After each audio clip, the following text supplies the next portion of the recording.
Hello everyone, welcome back. In this part, I'm going to start a new part in vector calculation, and it is multiplication, a different sort of multiplication in vectors.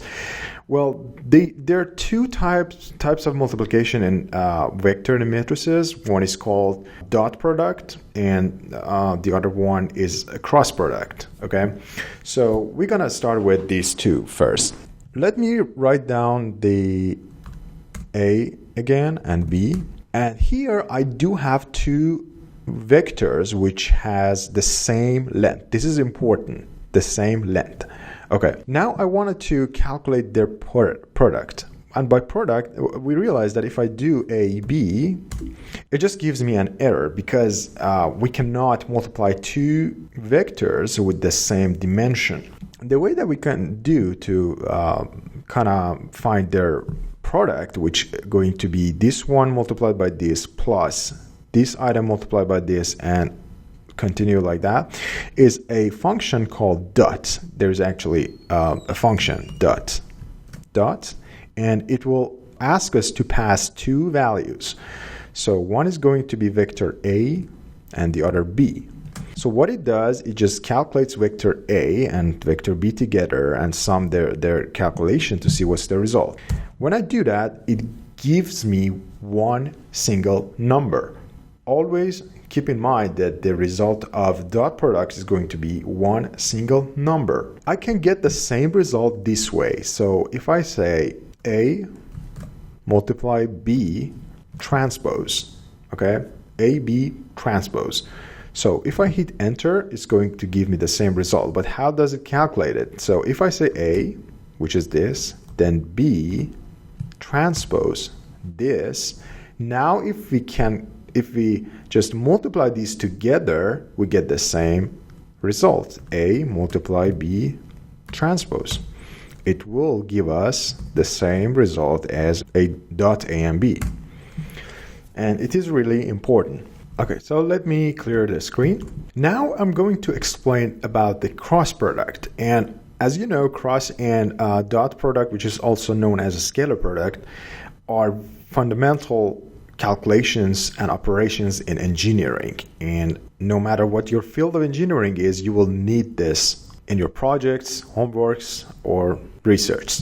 Okay, so now we're going to talk about the cross product.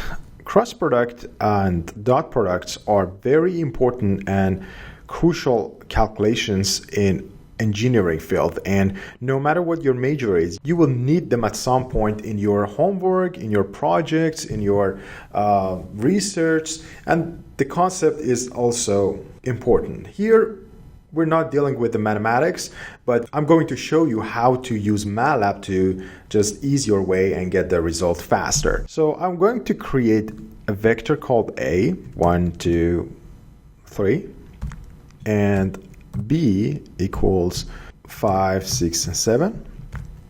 Okay, and what it does, oh, I forgot the sign again.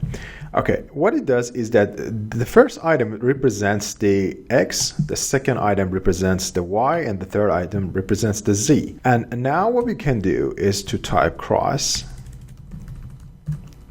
and it will just give us a hint, A, and the second item is B. So what we're gonna do is multiply the cross product, use the cross product to do the A vector and B vector.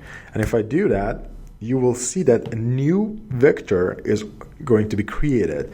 So if I say, name it C equals the cross product of this, now a new vector is created. And what is the cross product? It is like when you have an A vector and B vector, the C1 is going to be created in such a way that's perpendicular to both of these.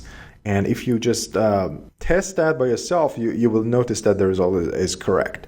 So this one is important when it comes to finding a vector which is perpendicular to both.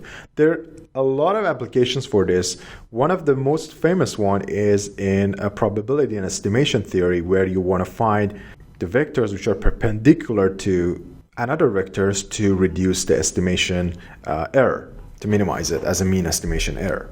Please create some examples for yourself and just try to familiarize yourself with the concepts, with the engineering, with the mathematics behind it, so you feel comfortable when it comes to using them in real programs.